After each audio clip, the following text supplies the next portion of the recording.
In a couple of my recent videos, I've talked about flams. One of the videos was titled Fear the Flam. Another was called Fix the Flam. Flams are pretty important. They're very significant and add a certain effect. If you're a drummer, the drummer will strike the snare with both sticks at slightly different times. So the sound might be something like ba-dop or ba-bop.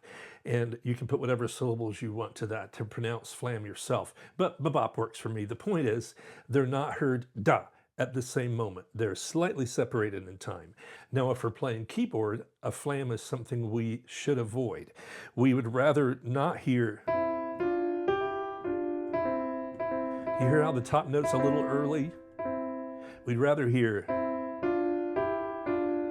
We want our notes to be struck together. I have an exercise I've developed that can help you build that muscle memory in your fingers and in your brain to not flam your notes on your keyboard. It involves an acronym as its title. I love a good acronym. So the three letters you see at the bottom of the screen, MPR, represent the guts or the essence of this exercise. M stands for major, P stands for parallel minor, and the R stands for relative major, MPR. So let's look at what that means in terms of the exercise. The exercise will be based on this melodic figure you see there just above the word major, there. Where? There, up there. Yes. The notes 3, 4, 5, 4, 3, 4, 5. I'm in the key of C for C major triad. Now, below each of these notes of the melody, which is E, F, G, F, E, F, G, we'll put whatever note in the C major scale is a third away. So we go 3, 2, 1, and there's the note that goes below the 3. So we have E, C, F, D, and G, E. So the pattern would sound like this.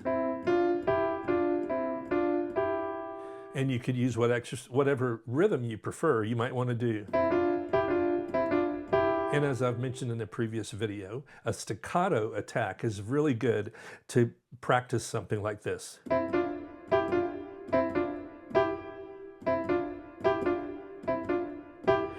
And don't worry about speed right at first. The goal is to focus on not playing flams. And even as I play it, I'm being careful and conscious of the fact that sometimes my notes aren't striking exactly at the right moment.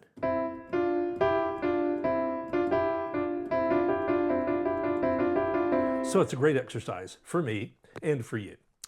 Now, the second chord we'll use will be the parallel minor triad of the first chord we played. So the first chord we played was C major. The parallel minor is C minor. Now, that is created by turning our root third and fifth. We want to change that third.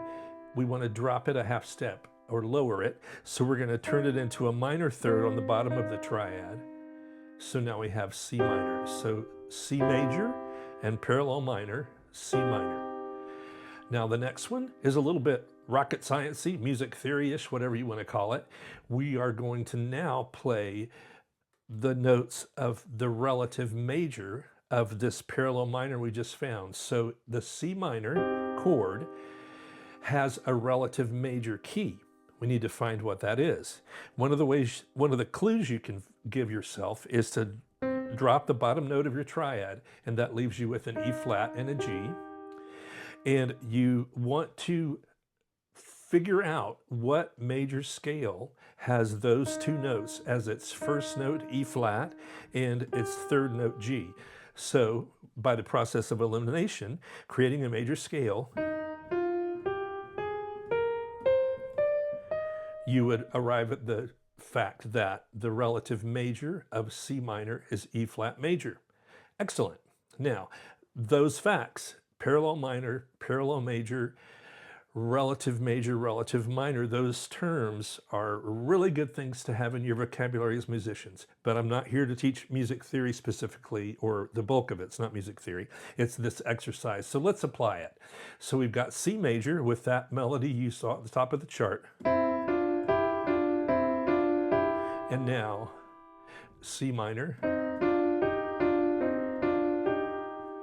Now, these two notes, E flat and G, become the bottom notes of a new pattern.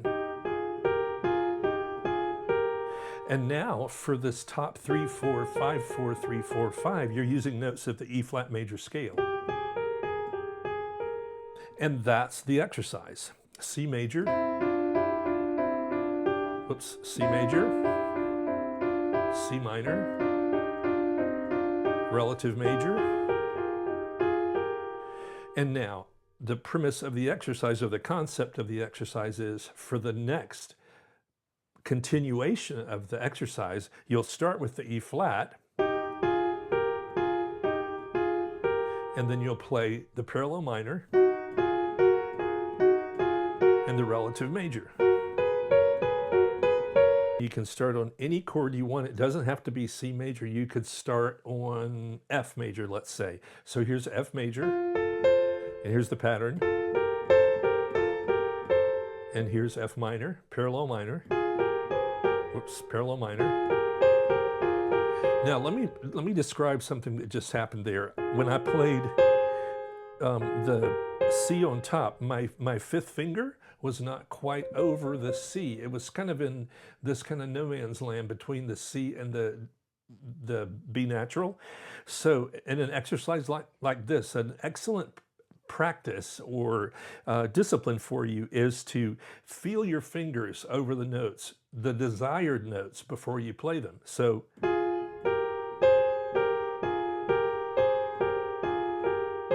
yeah, and that, by being conscious in that millisecond before you strike the key, that your fingers are over the right key. With time, when you're playing things more quickly, because you've disciplined yourself to be sure your finger is ready over the right key to strike that accurate note, that's a great practice to get into. So that's the exercise. Try it. Try it from any major key you want to start with, or major chord you want to start on, and then work through those 3 steps. And with time, you will discover that your playing becomes more accurate and more precise in terms of avoiding those flams. Have fun.